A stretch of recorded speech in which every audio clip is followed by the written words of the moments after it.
inovações ou inovação é o recorte do nosso trabalho de hoje. E ao falarmos de inovação, nós precisamos ter em mente que nós temos 3 modelos especificamente. Um primeiro modelo, chamado de radical, é aquele que sacode o mercado, que provoca reações de admiração, de espanto, porque é algo novo, é algo diferente. Nós temos um modelo incremental, que já é uma releitura inovadora, baseado num rearranjo das coisas que já existem. E nós temos um modelo substancial, que é uma melhoria mais contínua, que traz algum incremento a uma ideia ou a algum produto já existente. Eu tive a ousadia de fazer uma coisa um pouquinho diferente, no sentido de iniciar pelos últimos slides a nossa fala de hoje. E nesses últimos slides, eu apresento algumas inovações de caráter radical e que estão impactando o nosso dia a dia.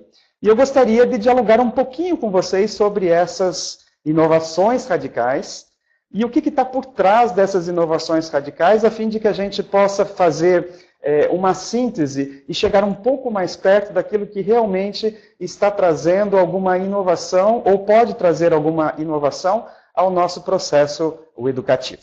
Então vamos começar? Vou contar com a participação de vocês, ok? Vamos lá. A primeira inovação que eu gostaria de trazer para a gente discutir. Essa é bem conhecida já de todos vocês. Não chegou no nosso país ainda, o Pokémon GO, mas vocês já perceberam, já ouviram falar de todo o movimento que isso tem gerado no mundo todo. Eu quero ouvir de vocês agora, lá no nosso chat, 1 ou 2 palavras que resumem a atratividade do Pokémon GO. Você pode me ajudar? Vamos lá? Vamos lá? Se você puder me resumir em 1 ou 2 palavras o porquê o Pokémon GO é tão atrativo ou está sendo uma atração de muitas pessoas. Vamos lá. Interatividade e competição, Alexa Finn. Interatividade, EAD Unifacex. Mobilidade, que legal. Nostalgia, olha que diferente. Envolve o usuário, legal. Dinamismo, a curiosidade, gamification. Realidade virtual, mais realidade prática. A realidade aumentada, olha que interessante.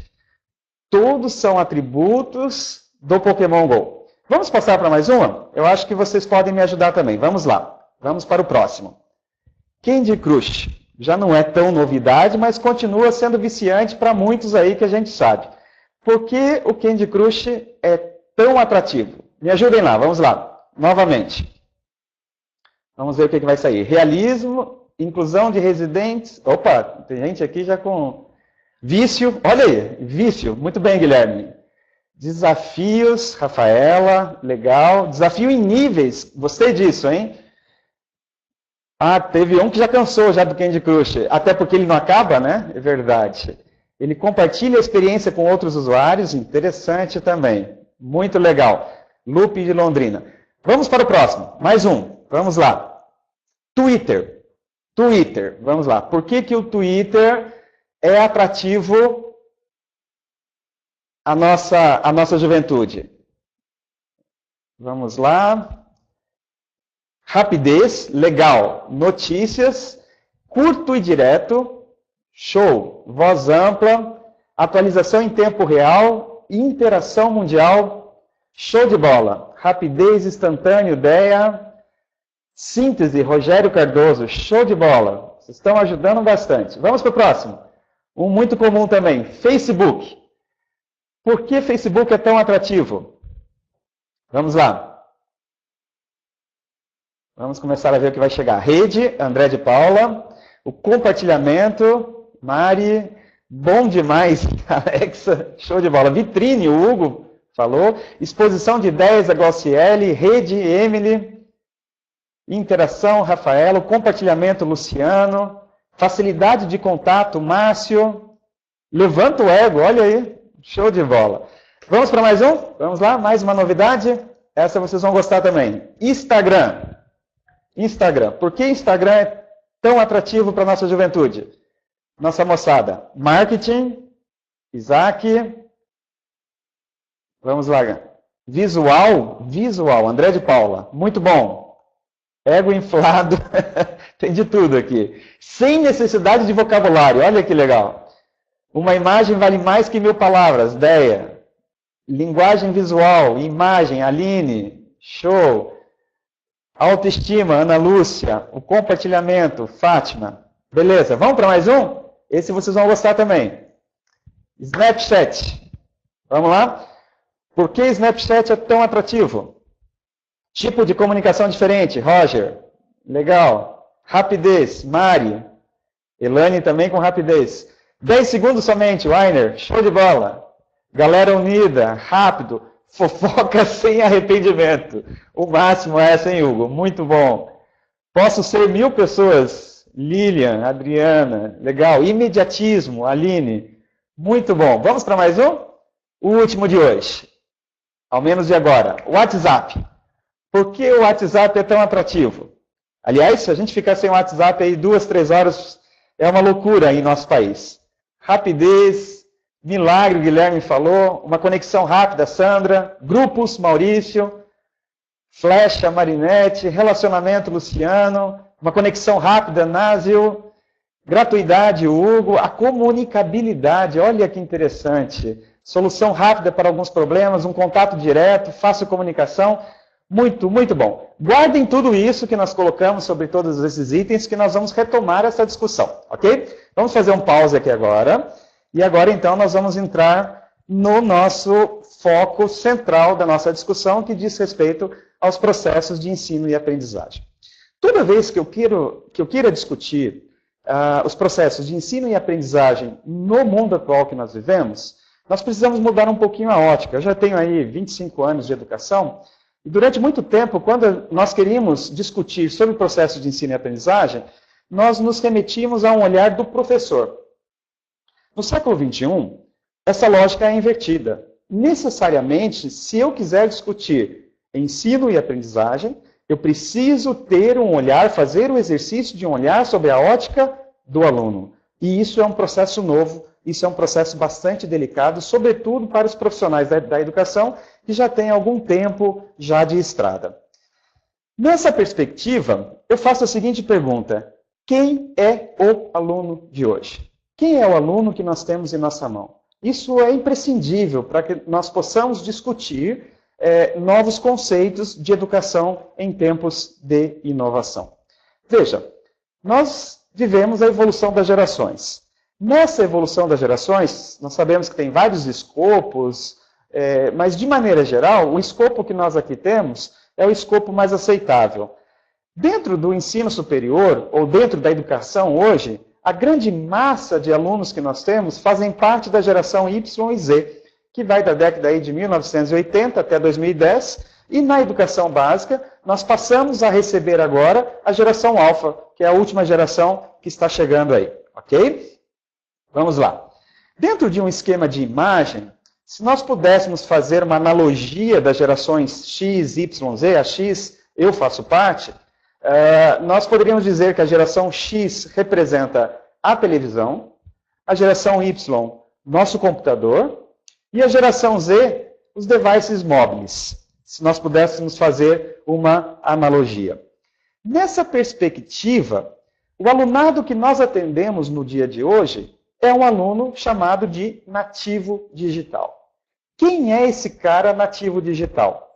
É um aluno que lida extremamente bem com a tecnologia, faz múltiplas coisas ao mesmo tempo, um tanto quanto hiperativo, tem iniciativa, é um empreendedor, assume riscos, aprende fazendo, é hands-on, mão na massa, aprende just in time, ou seja, aprende em todo o tempo, aprende just and note, tem uma mente seletiva, ele aprende aquilo que ele quer aprender, tem pouca tolerância com coisas chatas ou que não lhe interessam, e aprende de uma maneira não linear. Esse é o nosso carinha, esse é o nosso aluno, esse é o nativo digital. Essa imagem, talvez, ela reflete um pouco da nossa vida. A geração X, a minha geração, quando voltava da escola, o que ela fazia era o quê? Assistir à televisão. A geração já Y, Z e agora Alfa, quando volta da escola, ele tem múltiplas coisas para estar fazendo. Múltiplas coisas. Essa é uma geração que faz tudo junto e misturado. Faz tudo junto e misturado. Eu tenho 2 espécimes dessas lá na minha casa. Tem uma menina de 15 anos e tem um menino de 20 anos. E eu fico impressionado com a capacidade que eles têm realmente de fazer tudo junto e misturado. Essa geração também é conhecida por geração HD. É a geração heads down ou a geração de cabeça baixa. Há até uma brincadeira aí na internet que nós começamos a entrar numa descendência da evolução, né? Nós saímos numa ascendência e agora nós entramos em uma descendência. Uma outra característica dessa geração, que vale a pena nós mencionarmos, diz respeito ao engajamento. Para esta geração de nativos digitais, o engajamento é tudo, especialmente o ativismo digital, o protagonismo, realmente isso faz muita diferença para eles.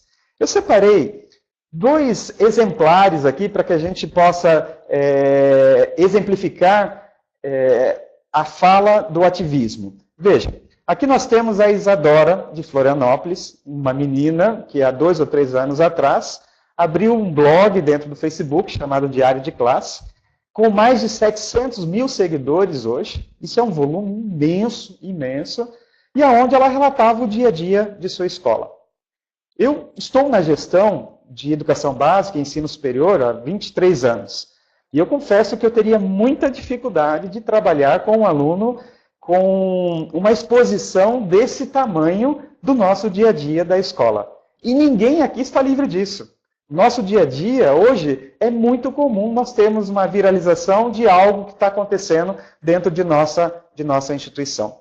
Um outro exemplo que eu acho que vale a pena citar, de um grande amigo meu, Sérgio Ribes, da Universidade de Capenga, Universitários Ativos, com mais de 10 milhões de views no YouTube, é um exemplo de engajamento, onde você consegue trazer toda uma moçada, toda a sua tribo junto contigo, fazendo uso do ativismo digital. É bem verdade que quando eu falo em engajamento, especialmente na área de educação, eu tenho que levar em conta que engajar no ensino fundamental não é muito fácil, mas é mais tranquilo. É mais tranquilo você fazer. No ensino médio, você já tem muito mais dificuldades para você trazer esses meninos no engajamento. E no ensino superior, definitivamente é o grande desafio você realmente trabalhar com o engajamento do alunado. Nessa questão do aluno nativo digital, nós precisamos ter em mente que esse aluno, apesar de nativo digital, ele é um inexperiente digital. E aí talvez esteja o grande ponto sensível e diferencial da atuação dos professores. A gente vai conversar sobre isso um pouco mais adiante. O fio da meada de toda essa virada, de toda essa mudança que nós vivemos no nosso dia a dia, tem a ver com a evolução da tecnologia. Mas muito mais com a evolução e a tecnologia em si, tem a ver com a velocidade que as coisas acontecem, porque tudo é muito rápido. E nessa perspectiva da evolução, a nossa percepção humana não consegue acompanhar a evolução da tecnologia, que é exponencial, é muito mais rápido. Nos últimos 50 anos, nós tivemos mais mudanças que em toda a história da humanidade. A Microsoft fez um estudo bastante interessante, já de um certo tempo atrás, do tempo que você demora para que a tecnologia chegue a 50 milhões de lares. E você percebe que isso vem caindo vertiginosamente, ou seja, a invasão da tecnologia no nosso dia a dia é algo que nós não podemos mais controlar. Se alguém tem alguma dúvida disso, nós temos N imagens, eu selecionei uma aqui, que representa muito bem essa questão da aceleração da cultura tecnológica em nosso dia a dia. Um evento no ano de 2005 e o mesmo evento no ano de 2013. A tal ponto que nós temos aí instituições como a Disney, por exemplo, que se proíbe o pau de selfie e tudo mais, porque senão absolutamente ninguém consegue apreciar ou assistir nada, porque nós estamos envoltos com a tecnologia em nosso dia a dia. Uma grande preocupação que todo esse movimento também traz diz respeito ao volume de conteúdos que é gerado com o devido uso da internet. Aqui a gente traz para vocês alguns exemplos do que acontece em 60 segundos no ano de 2016 na internet. E vocês podem observar, são 150 milhões de e-mails em 60 segundos, em 1 minuto.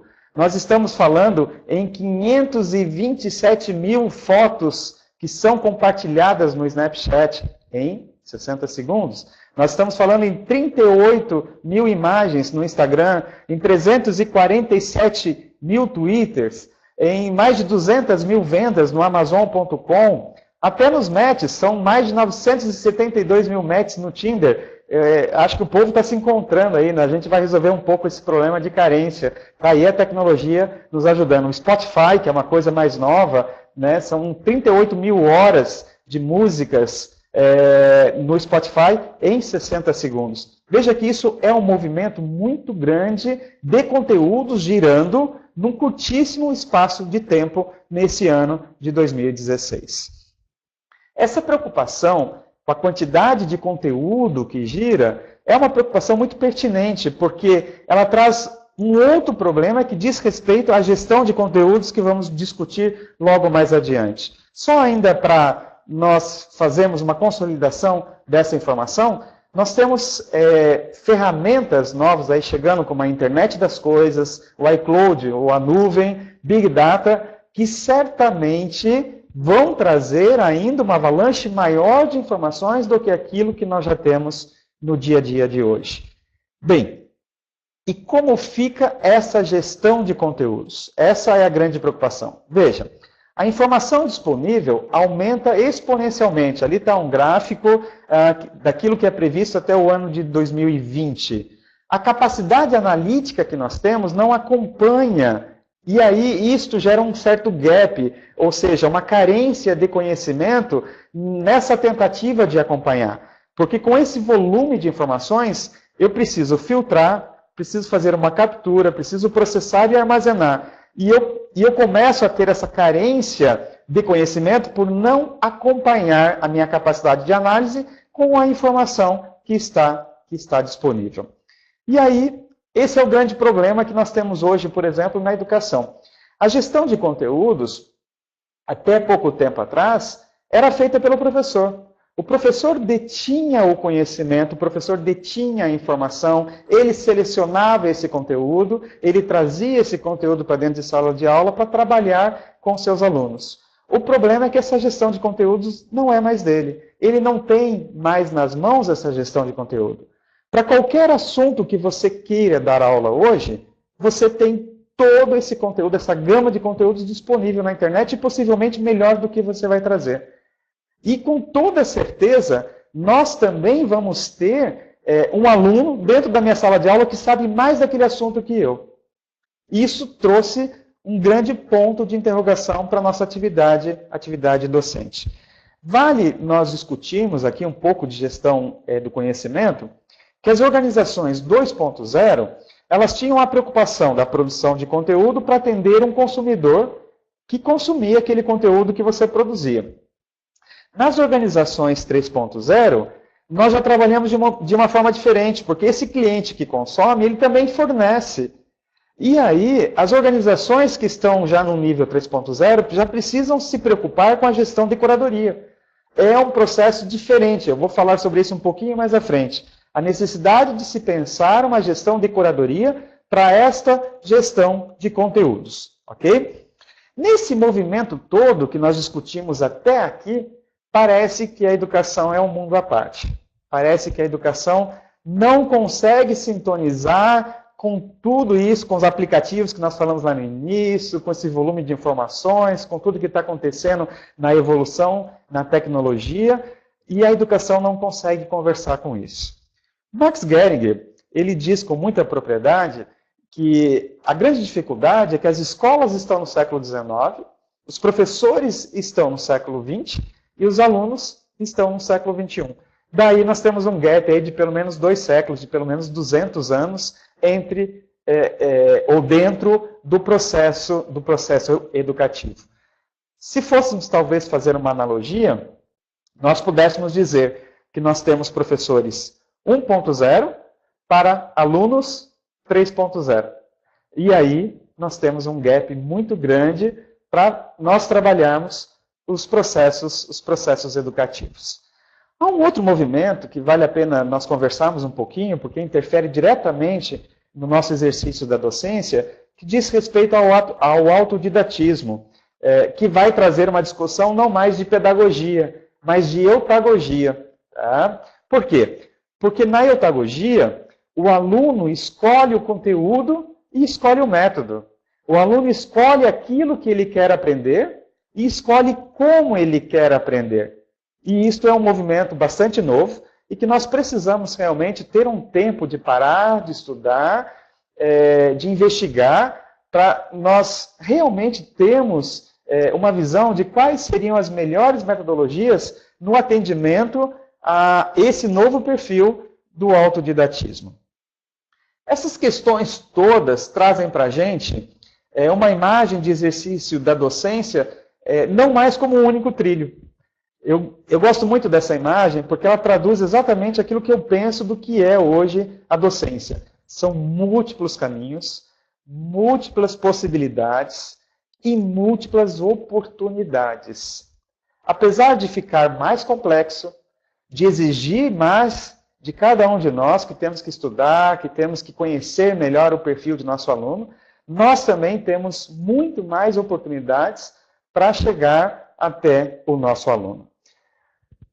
Nós temos que dizer que tudo isso é impacto de uma era digital. Nós vivemos a era oral, vivemos a era escrita, estamos na era digital, e isso tudo trouxe um grande impacto. E certamente a internet tem um papel primordial nesse novo cenário, nesse novo contexto. Ao se falar de internet, eu preciso lembrar que no histórico da internet, eu tenho uma web 1.0 que faz uma conexão de informação, eu tenho uma web 2.0 que faz uma conexão de pessoas, eu tenho uma web 3.0 que faz uma conexão de conhecimento, e estamos já bem caminhando para uma nova web que faz uma conexão de inteligência. Isto tudo, certamente, traz um impacto bastante grande nos paradigmas, nos modelos de educação que nós temos. Vejam, na mesma linha da web 1.0, 2.0 e 3.0, nós temos a educação 1.0, 2.0 e 3.0. E elas se diferenciam. Nós trazemos aqui um resumo de um estudo que está referenciado, onde se diz que o ensino na educação 1.0, ele acontecia apenas na sala de aula. Na educação 2.0, ele acontece na sala de aula e online. Na educação 3.0, ele acontece em qualquer lugar e a qualquer momento. A aprendizagem, da mesma forma. Na educação 1.0, era exclusivamente com o professor. Na 2.0, era com os professores e com os colegas. Na 3.0, é com todos aqueles que tenham algo para te ensinar. O papel do professor na educação 1.0 é um transmissor de conhecimentos. Na educação 2.0, é um facilitador, um mediador. Na educação 3.0, é um ponto de apoio. E os conceitos ou a gestão de conteúdos, na educação 1.0, eram ditados pelo professor.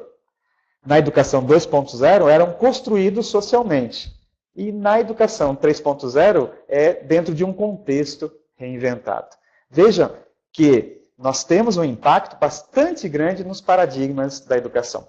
O Peter Senge, ele trabalha com muita propriedade a visão ou a ideia de uma escola aprendente. Se quisermos que o mundo melhore, nós precisamos de escolas que aprendam.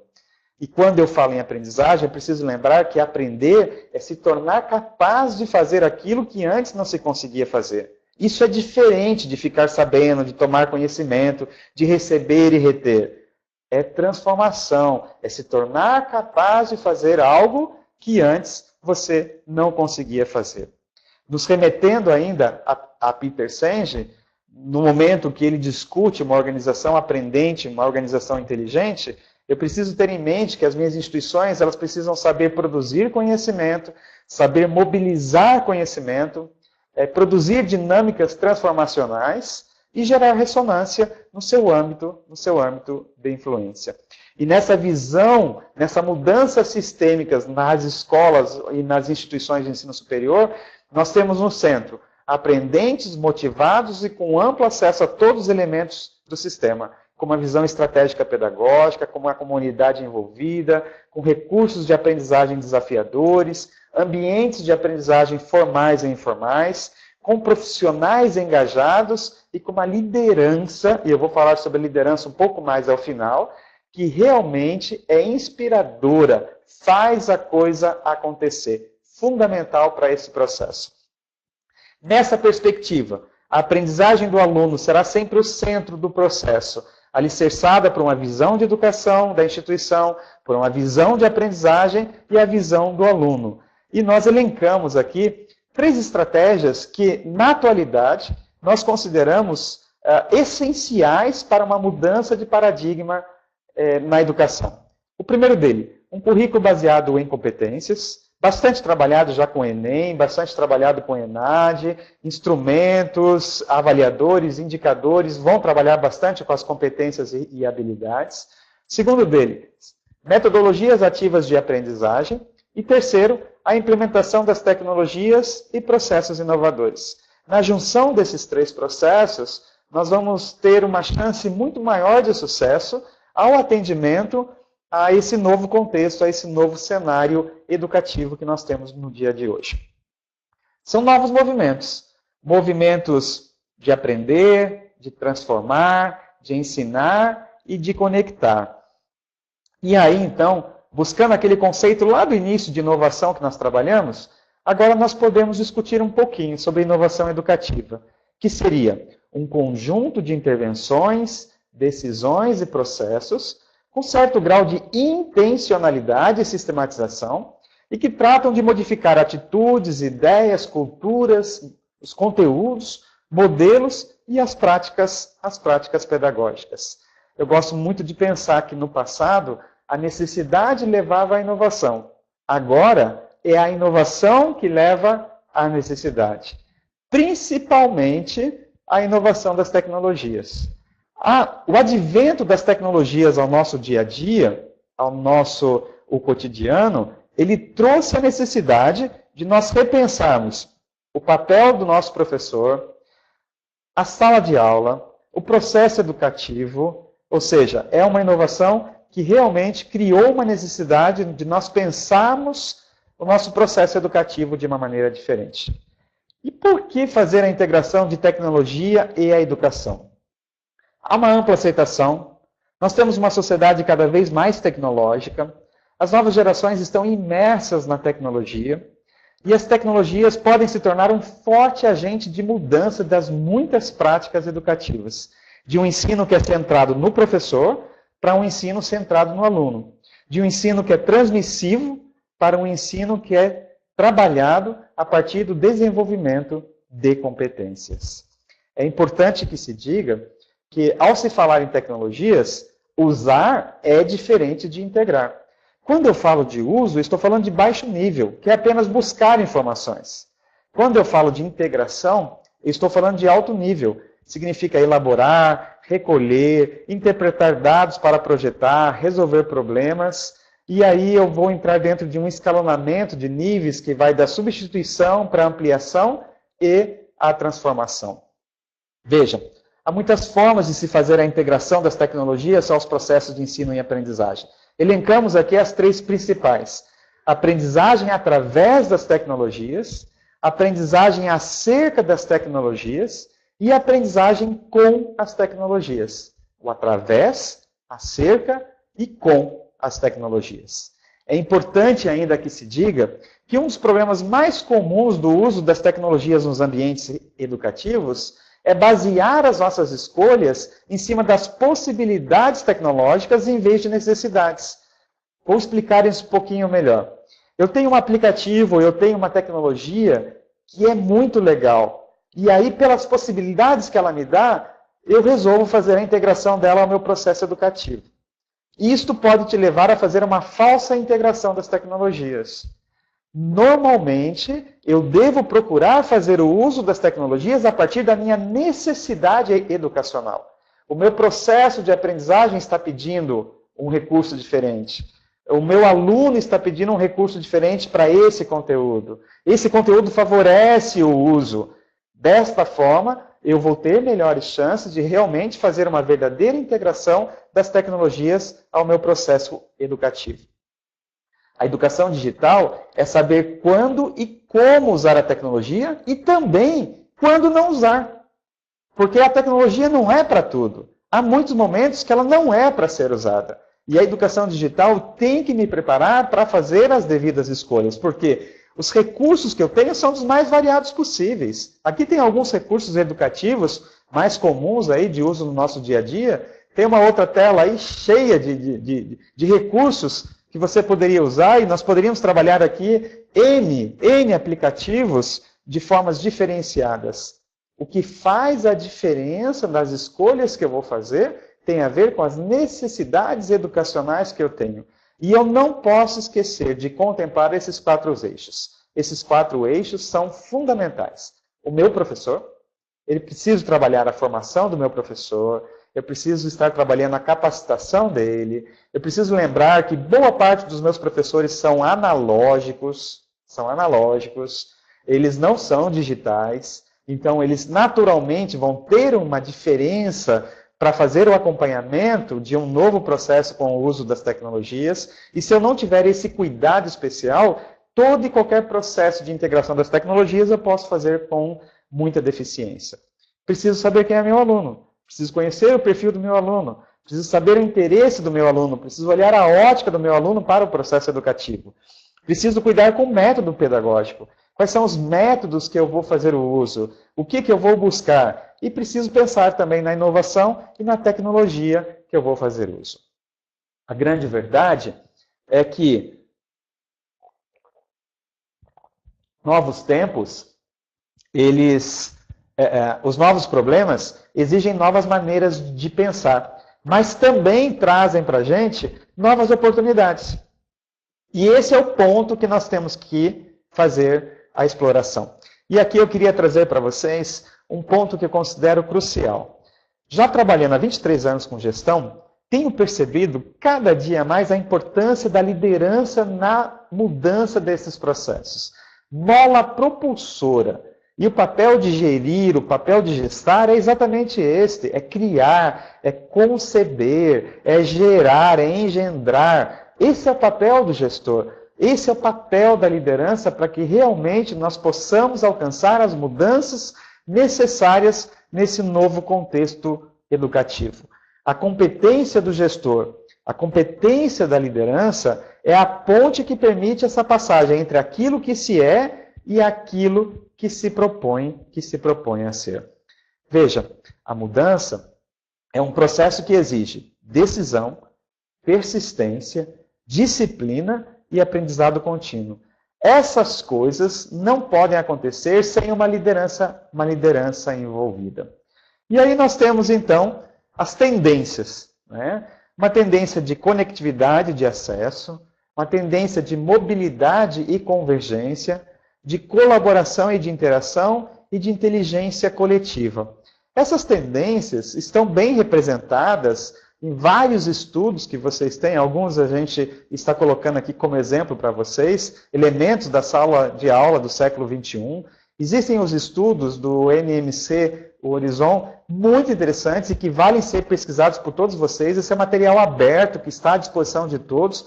Basta que nós queiramos nos debruçar sobre ele e estudarmos a fundo para entendermos as perspectivas e os desafios que nós temos. Fiz um breve resumo aqui, só para dialogarmos rapidamente, nas tendências que nós temos para um ano. Então vocês vão ver ali, sala de aula invertida, gamificação, aplicativos móveis, aprendizado online, MOOCs, ambientes colaborativos. Nós temos ali as tendências para 2 a 3 anos, e aí nós já temos a impressão em 3 dimensões, internet das coisas, que falamos há pouco tempo atrás, nós já temos aprendizagem móvel, o conteúdo aberto, realidade aumentada, que vai se intensificar para 4 ou 5 anos. Nós estamos vendo aí com a chegada do Pokémon GO, que a gente discutiu lá no início, que é muito presente já. A internet das coisas vai ter um grande crescimento ainda. Uma computação afetiva, é coisa nova chegando aí. E nós temos que estar bem antenados com todas essas novas tendências, com todas essas novas tecnologias que nós estamos chegando. Esse é um outro estudo, também retirado de lá, com 12 tecnologias até o ano 2018, no ensino superior na América Latina, de tudo que nós vamos ter. 10 tendências aí, nuvem, né, liberdade de tempo e de espaço, as MOOCs, mídias sociais, maior abertura, colaboração, personalização. Os estudantes querem fazer o uso do seu próprio equipamento em seu aprendizado. Um novo perfil de professores, também retirado lá daquele estudo. Eu fico acompanhando um pouco o movimento de mercado com essas novas tendências, e nós temos percebido, isso aqui é uma reportagem do Estadão agora de 2016, por exemplo, que as editoras já estão apostando no Netflix didático. Por quê? Tendência.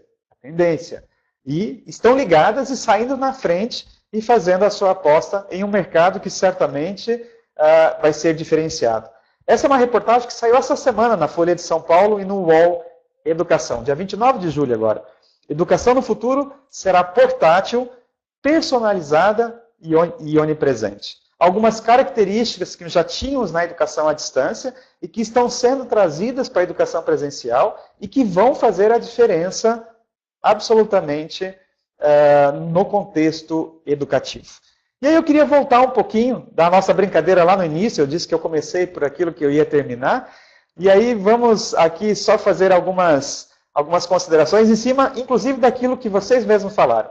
O Pokémon GO, certamente a realidade aumentada é o grande atrativo dele. É algo novo. Assim como foi o jogo do Wii Nintendo há uns 5 anos atrás, agora nós temos o Pokémon GO e vai levar um certo tempinho. Certamente é um dos diferenciais de atratividade dele. O Candy Crush é um game que você não tem fim, você tem fases e você quer ir passando de fases, e certamente isso é motivador para quem está trabalhando. O Twitter, a capacidade de síntese. As pessoas querem ser mais objetivas no dia de hoje. E o Twitter, com seus 140 os caracteres, ele resume essa capacidade de síntese.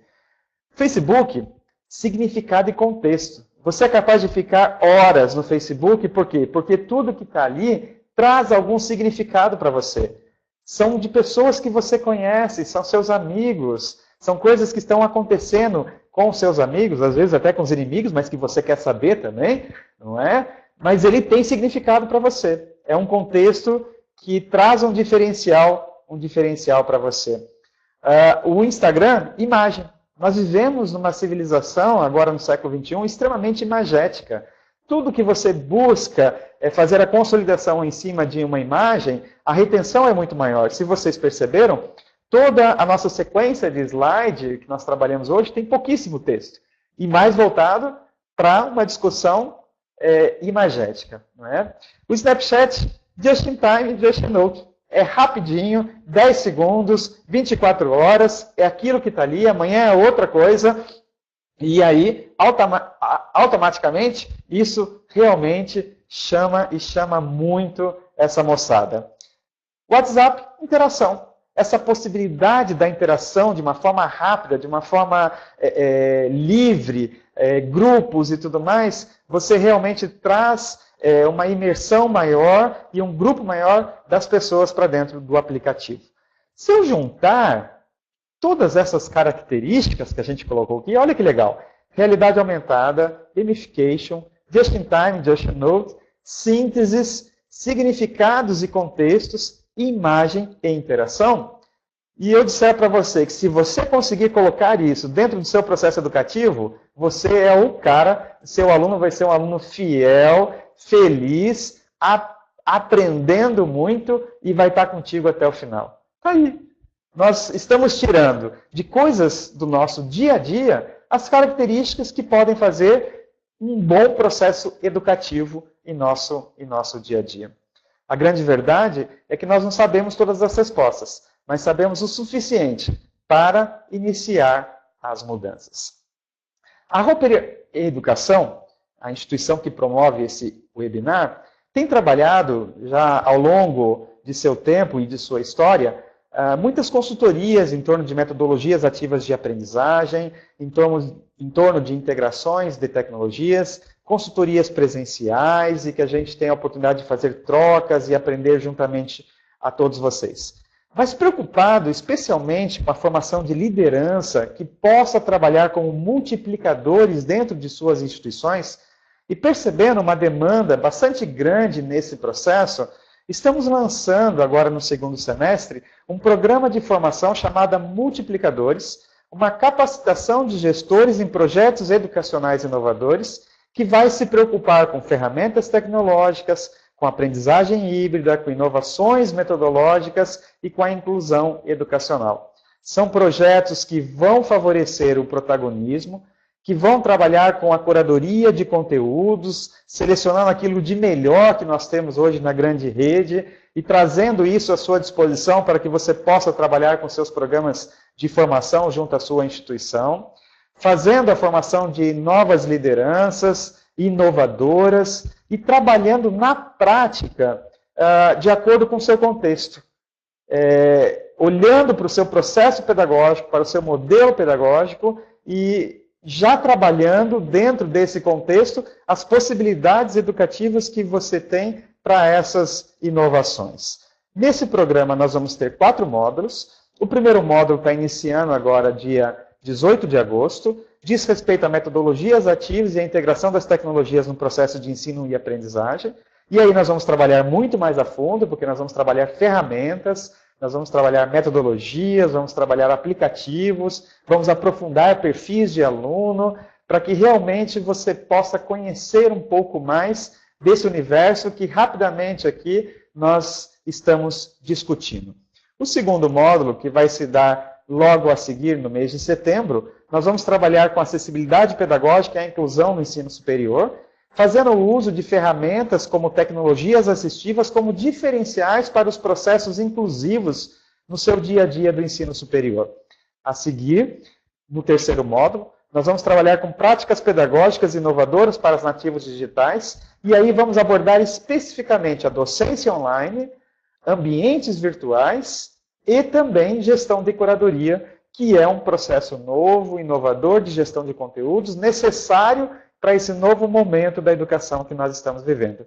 E finalizando, no final do ano, o último módulo, nós vamos trabalhar com mediação pedagógica e tutoria online, porque precisamos ter em mente que nesse processo os alunos precisam de acompanhamento. A metodologia Blended Learning pede essa tutoria, pede essa mediação pedagógica, e vamos trabalhar então isto no último módulo de formação que nós vamos ter.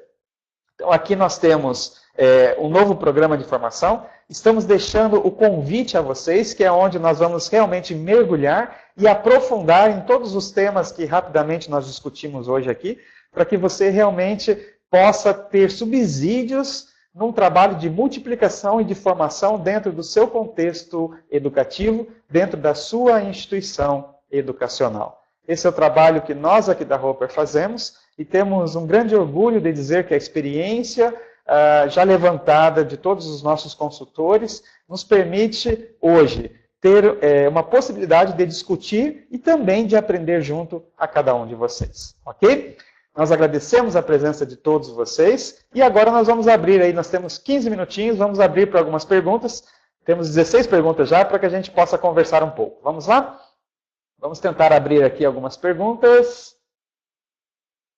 Estamos aqui. Ok. Primeira pergunta, que metodologias tecnológicas nós podemos trabalhar para a aprendizagem? Veja, nós discutimos ao longo de nossa fala que nós escolhemos a tecnologia ou a metodologia a partir das necessidades. E aí, realmente, nós precisamos entender qual é a necessidade educacional que você tem para fazer as escolhas. Tá? Isso é imprescindível. Nós não podemos responder, vai para a sala de aula invertida, vai para Blended Learning, sem você conhecer qual é a sua necessidade. Isso é importante. Ao longo da formação que vamos ter no mês de agosto, nós vamos trabalhar com pelo menos 8 metodologias e diversos aplicativos que você vai poder realmente ter uma visão maior de como você pode trabalhar naquela necessidade específica que você tem. Ok? Vamos para a próxima pergunta. Quais os ambientes educacionais digitais que devemos empreender? Não sei se eu entendi bem a pergunta, eu vou tentar responder da forma como eu estou imaginando que você queria saber. Quando eu falo em ambientes digitais, eu estou falando de ambientes de aprendizagem. O empreendedorismo, para mim, ele está em tudo, em todo o processo educativo. Tudo que você puder trazer de ganho para dentro do processo educativo, você deve explorar. Ambientes digitais vai de acordo com as possibilidades que a instituição tem e as escolhas de ferramentas tecnológicas que a instituição faz. Ok? Vamos mais uma pergunta. Como você percebe o ensino híbrido? O ensino híbrido chegou e chegou para ficar. O Blended Learning, que é uma extensão da sua sala de aula presencial, ainda que para cursos presenciais, ele cada dia mais vai ser necessário. Eu acompanho, minha filha está no ensino médio, minha filha tem uma sequência da sala de aula presencial dela no Blended Learning, ela tem uma plataforma, os professores se comunicam pela plataforma, fazem revisão pela plataforma, e isso é cativante para os meninos de ensino médio. Por exemplo, no ensino presencial tem uma experiência já bastante significativa de disciplinas presenciais com o acompanhamento de Blended Learning, e funciona perfeitamente, as taxas de aprendizagem são muito mais altas. O único cuidado que precisa ter é a formação do profissional que vai trabalhar com o ensino híbrido e, principalmente, toda a estrutura tecnológica que você precisa para que aquilo funcione. Necessariamente, ela não precisa ter custo, porque você tem os programas abertos, os open sources, Moodle e tudo mais. Precisa ter a expertise de criação para que você realmente tenha uma interface dialógica, interessante, legal, para que você possa trabalhar. Mais uma pergunta, Vilma. O desafio é a formação dos professores. Sem dúvida, Vilma. Nesse sentido, a formação continuada em serviço seria uma alternativa? Perfeitamente. Eu tenho em mente que a formação permanente é uma coisa que daqui para frente não tem mais como nós escaparmos. Nesse sentido, Vilma, faz muita lógica nós trabalharmos com a formação online. Você pode mesclar no formato híbrido, encontros presenciais, mais um acompanhamento sistemático na plataforma virtual. Já tenho essa experiência, já com um grupo até razoavelmente grande. Nós acompanhamos dentro de um formato chamado de PQD, nosso plano de qualificação docente, com encontros presenciais a cada 2 meses, mas também com atividades semanais no ambiente virtual. E funciona perfeitamente, é muito gostoso, há um enriquecimento muito grande, porque você consegue trocar, você consegue acompanhar projetos, você consegue intervir em alguns projetos, sugerir, e isso faz uma diferença muito grande na qualificação dos seus profissionais. Ok? Próxima pergunta. Os módulos serão online? Sim, os módulos serão online. Nós teremos um encontro síncrono, tá? Que já está agendado. Depois lá na página da Hopper você vai achar essa informação. Mas os módulos serão online com tutoria diária. Tutoria diária. E nós teremos o prazer de estar acompanhando vocês com essa tutoria, com essa discussão diária, interlocução, para trazer um enriquecimento para a sua prática diária, com toda certeza. Robert Damasceno. Utilizar o Facebook na instituição não será arriscado? Apesar de que a instituição já possui sua rede de Facebook? O Facebook, para processo de aprendizagem, precisa ter cuidado sim, Robert. Eu inclusive, tenho um artigo que eu escrevi sobre isso. Nós temos alguns cases aí bem problemáticos com essa questão. O ideal é que você utilize uma plataforma virtual, uma plataforma de aprendizagem, voltada para isso. Mas, isto não quer dizer que o Facebook não seja útil. Ele pode ser útil sim. Só precisa ter que tomar alguns cuidados específicos para que você não se perca, até porque ele é muito dispersivo. Ele é bastante dispersivo. Existem outras ferramentas mais interessantes, mas, volto a repetir, o Facebook também é funcional. Ok? Sandra, em relação à metodologia tecnológica para a aprendizagem, como podemos utilizar? Eu acho que já respondi essa pergunta. Vamos para frente. Pedro, o que você acha das plataformas adaptativas? Elas realmente são eficazes? Pedro, chegaram e chegaram para ficar. Tá? O ensino personalizado hoje é um ponto que eu diria para você que em menos de 2 anos é realidade para todas as plataformas de ambientes virtuais. E ela é interessantíssima porque ela respeita o tempo de aprendizagem de cada aluno. Tá? Eu, particularmente, tenho estudado algumas dessas opções e certamente no momento mais oportuno nós vamos poder estar até sugerindo algumas dessas opções que nós estamos fazendo uma testagem. No Brasil ainda elas são pouco utilizadas. No exterior, nós já temos cases aí bastante interessantes de grandes universidades com as plataformas adaptativas. Robert, como proceder com os professores da era analógica? Mesmo a escola tendo ferramentas disponíveis, mas a resistência é nítida. E é mesmo, Robert. Esse é um problema. Eu diria para você que é uma questão não só de convencimento, mas de conversão. Tá? De conversão. E não tem outro jeito de fazer. A liderança tem que bater até chegar lá. Agora, certamente, há um processo que eu já vivenciei e vivencio que faz muita diferença para mim. Quando você começa a criar corpo de uma cultura organizacional voltada para metodologias ativas e integração de tecnologias, o próprio alunado vai colocando esse professor sob pressão. Ah, mas lá é assim, lá é assim, lá é assim, lá é assim, e ele está sozinho. Então, automaticamente, ele começa a se preocupar que ele vai ter que correr atrás. Mas, certamente, é uma questão que tem que ser trabalhada, que tem que ser pensada, e existem estratégicas da liderança para poder fazer, mas tem que deixar marcado. Esse é o posicionamento, por isso. É conversão, você tem que converter o cara. Hugo, como inovar em sala de aula com professores que ainda acham que são os únicos detentores do saber e do conhecimento de sala de aula? É falar para ele que ele já morreu. Porque esse professor, com tudo que você tem hoje disponível, tá, na internet, realmente ele está fora de mercado. Ele não tem mais espaço para ele se articular com uma postura desse tipo. Realmente, nós temos que mudar um pouquinho essa concepção, no sentido dele criar uma consciência de que agora nós somos todos aprendizes, nós estamos aprendendo juntos. Essa é a concepção de um professor moderno no dia de hoje. Ok? Mais alguma pergunta? Vamos ver. Eu acho que não. Ok. Gente, deu certinho. Faltam 3 minutos para fechar a nossa 1 hora do nosso webinar. Estamos com 139 pessoas online. Eu quero agradecer muito a presença de vocês. Meus contatos estão nos slides, no terceiro slide. Estou à disposição de todos vocês. Também estarei à disposição ao longo do processo dos multiplicadores. Serei o facilitador, o mediador e o tutor que estará fazendo a mediação online. Teria um grande prazer de aprender junto com todos vocês e de trazer alguma contribuição para os processos educativos, para o seu contexto de instituição e que realmente nós possamos crescer no sentido de melhor atendimento a esse novo perfil de aluno, a esse novo momento da educação que nós vivemos.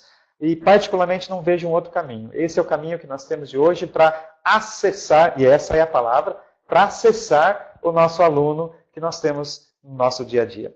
Que vocês tenham aí um semestre muito rico, farto de experiências, e que nós possamos sempre estarmos aprendendo a cada dia mais. Foi um grande prazer estar junto com vocês. Uma boa tarde para todos. Esse vídeo fica online à disposição de todos para aqueles que quiserem reassistir ou indicar. Por favor, façam a devida indicação, porque enquanto educadores, é nossa missão fazer o máximo para que nós tenhamos a melhor aprendizagem acessível a todos os nossos alunos. Uma boa tarde a todos, meu muito obrigado e que vocês tenham um semestre abençoado.